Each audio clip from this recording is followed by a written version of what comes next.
We're going to look at a little program called Spybot from safernetworking.org. This is an anti-spyware, anti-malware and antivirus system that works in the background whilst your computer is running. And to actually look for it, we need to go to our browser and Google. So I'm just going to put in Spybot. And as usual, I would recommend that you actually go to the company that produces it. And here we have Spybot Search and Destroy from Safer Networking Limited. And just go to that. They do offer a number of different options, and you've got versions for home users as well as business users. The home user one is free for private use and it's a nifty little tool. Now, they do actually offer a paid for option as well as a standard option, and if you want to see the difference between them, I would recommend that you actually look at the compare system. Now, of course, with the free versions you do get less usability with them, but to be honest, $13.99, €9.99, which is approximately £7, £8 UK pound.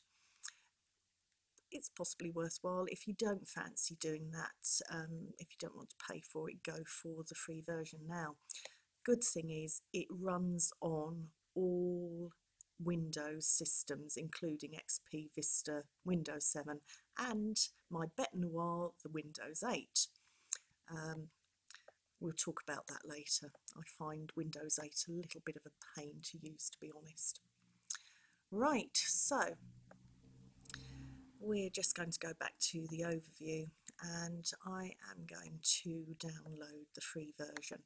I actually do use the paid for version myself, but this is just a demo of their product. Okay, so I'm going to actually choose here, download Spybot 2.2 free edition, and this will then take you to Safer Networking's actual download mirrors area.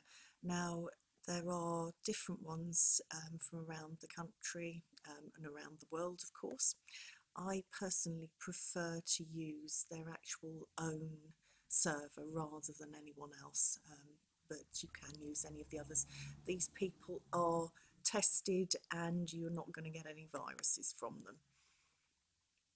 Right, and we come to their Spybot 2 Own Mirror 2, and they actually state that they provide their own mirror sites for free, and they don't actually put any adverts up, but it's quite nice if you do donate to them or spend those few dollars buying the free home, well, the paid for home edition, which isn't expensive. Okay, we're going to go to download, and we get our little pop-up here. I'm going to save the file, and it is going to go to my actual download folder. At the moment I can actually see that it's uploading here. I've got 16 seconds to go at the moment, and as soon as that's actually downloaded, I'm going to go through to my file. If I actually go into my download folder at the moment, we will see that it is chugging away there in the background, and yep, it's actually saying that it's parts uploaded. Well, it's fully loaded now. So all we do is we double click on this little beastie, and it should start in a minute. Yep, there we go. And I'm just going to minimize my on-screen keyboard, and I'm just going to go yes to that. And I'm just going to reduce these pages down. Now, I activated my on-screen keyboard a little while ago, so every time I actually click on anything it keeps popping up. What I'm going to do is I'm going to close it, although I have actually pinned it to my keyboard, so I can actually use that for sort of logging into things at a later date. So let's get rid of these things, and the first thing we're actually going to find with our Spybot install is select the language for the installation. At the moment it's default to English because we are in England, and as you can see you can actually choose other European languages here, so dependent on where you are in the world it will come up with your area languages. So because we're in Europe, I've chosen English and off we go. So click edit. Now here it'll run through the actual installation, and they recommend that you close other installations whilst it's running. I'm going to click next, and it will actually run through all the various things that we want to do. So I'm installing Spybot for personal use and we'll decide later. As you can see, you actually have different things that you can choose. When I normally do it and I upgrade my annual one, I tend to go for installing for personal use and want to buy it an improved edition, so I prefer the sort of more complex variety, but stick with the defaults if that's what you want to do. And now this is really a really helpful little bit. You've got the option of I want more control and more responsibility looking after my system, but if you are new to computing and you just want to have to do the minimum on this, I would choose I want to be protected without having to attend to it myself. It uses something called an egg timer or tea timer, and it sits there and just chugs away in the background, real-time protection, which is really useful. So I'm going to click next. And of course you come to the usual license agreements and things, so have a read if you want, print it off if you want, but you need to accept it if you want this program, and click next. So I'm now going to hit install and it'll actually run through the installation, so we'll just let that chug away there and we'll wait for it.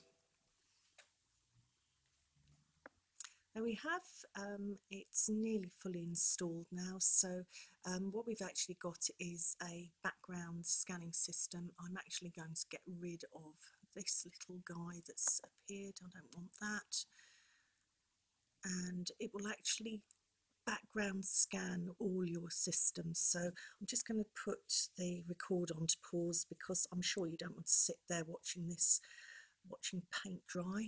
Okay, so we've now got our completed installation, and the first thing we need to do is make sure the Open Start Center is ticked and we hit the finish button. And there we have the Spybot interface, and as you can see it has got various things on it, and we will just run through these in a minute. Well, the first thing you're going to notice with our actual interface here is it says internet protection full, so that means that it's actually chugging away in the background there. We have our statistics, which actually show when we've done our scans how much malware and things have been found. We've got rootkit scans, phone app scans, immunisation, Spybot proxy, block cookies and things, and quarantine items, and the last time that we've done any updates. So come out of that, you've got a little donate button to show your appreciation. If you like the program, buy it. These guys do this for free, and it is really worthwhile paying $13 odd for this. It's not a lot of money for peace of mind. You've then got your actual quarantine area. Now this will actually list any of the information that contains any sort of spyware, malware, viruses that may have actually been downloaded onto your system. And there we are. So this is the actual quarantine pop-up. As you notice, we don't have any at the moment because we haven't actually done a scan on this. Again, you may be thinking, well, why do I bother with 3 different systems to, well, actually 4, because I've got Avast, I have Malwarebytes, and I've got Super Anti-Spyware. it never hurts to just make sure you've got every aspect of your computer protected. It's really worthwhile doing. We have immunisation here, and again it will ask you whether you want to immunise the whole computer or just your account. I would do it for the whole computer. We've got file scan, so this allows you, I'm just going to cancel this off a minute so that we can look at this. This allows you to actually open all your browsers, and you need to actually check that everything is working okay. And we'll get rid of that one. So file scan does what it says on the box. You can actually go to a file, useful if you're using things like flash drives, SD cards, etc., etc., and you're moving them from computer to computer. You can actually scan the files to make sure that you're not picking up any nasties. Get rid of that one. We've got update. This should actually do it automatically. It lists your last update, and it actually says your computer has no signatures installed yet, so it's testing everything and it's making sure that everything is available. And where we've got here, there are updates available, so I'm going to hit the update button and it will actually download any of the things. You'll notice that it will actually flash through different things. Let's have a look what we got here. We have got general sort of retrieving files, the usual. It has adware, dialer, reg watch, the usual sort of things that you would expect, pups, hijackers, trojans. So it covers quite a lot of different types of malware, antivirus or viruses, trojans, key loggers, you name it, it covers it. But again, like the other programs, it isn't completely infallible. So, you know, I do use the others as an additional backup, and this one, because it does actually work in real time, is a useful little bit of kit. So our system has now done its full backup, and we'll just have a look at the logs on here and everything. So there we go, it's done a total update on the system.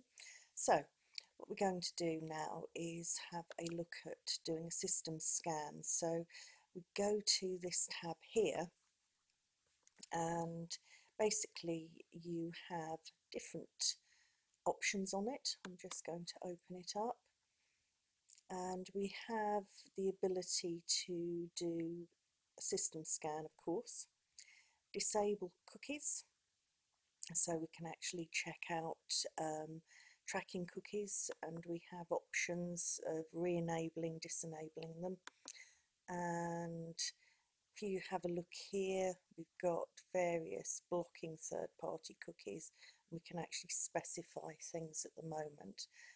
So, you know, I basically will want it to disable all tracking cookies. I really do not like companies like Microsoft and Google and some of the others actually seeing where I'm going and what I'm doing when I'm on the internet. It's not that I've got anything to hide, but I just think that they shouldn't be able to target adverts and things at me just because I'm looking for certain things on the internet. I find it invasive and an invasion of my privacy as well. So we've also got a different range of detections here as well, and they do an antivirus system.